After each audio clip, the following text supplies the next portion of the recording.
Hi boys and girls. Today we're going to do an arts integration activity that combines writing and art.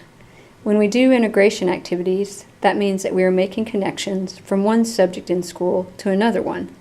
This type of thinking helps us learn how to form connections in our learning and knowledge and helps us to be better problem solvers and really better thinkers overall. Today you'll get to explore ways to illustrate your haiku poetry that you're making in class. An illustration can be realistic, depicting real things from a poem, or it could be abstract, using colors, shapes, or lines to show a feeling. I will read an example of a haiku poem and then talk about ways that it could be illustrated. This poem is called Some Peace. I know a river, narrow and out of the way. Let me lay and rest.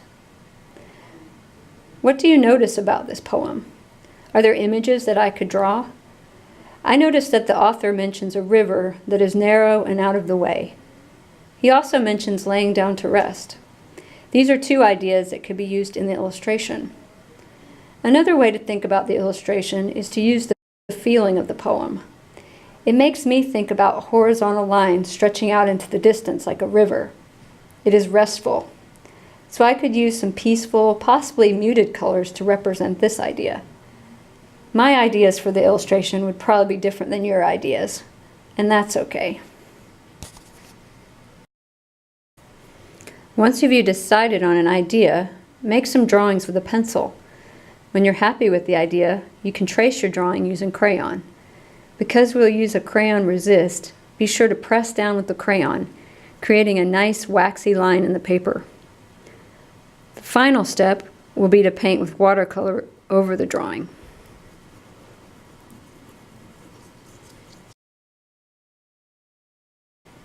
So now I've gone over all my lines using the crayon, and I've also colored in some areas that I wanted to use crayon for. And so the last step will be to use the watercolors.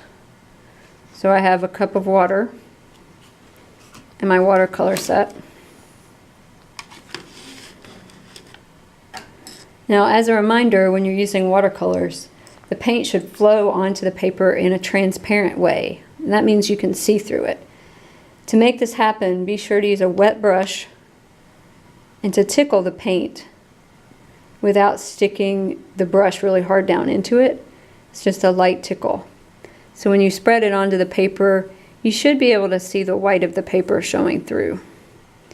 If your paint is sticky, or you can't see the white of the paper, you're getting too much paint on your brush and not enough water. You'll notice as I paint, I go back and forth between the water container and the paint to make sure I have a nice wet brush. Don't be scared to mix colors if you want to.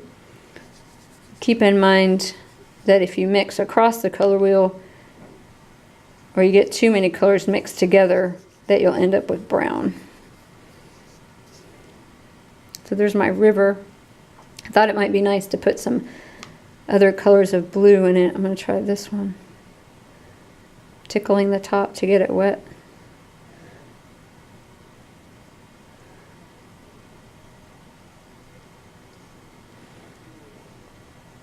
Then I had the landscape parts around my river. I wanted to use a lot of greens.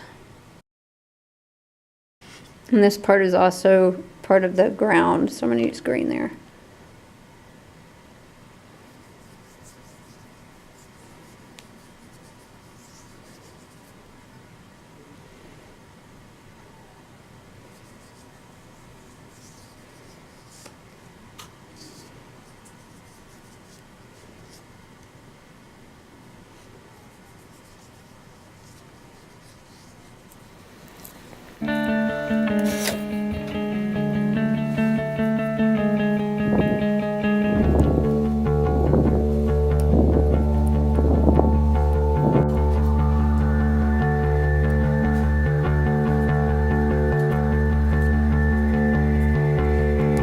What's that saying again? The only words and words can't kill me.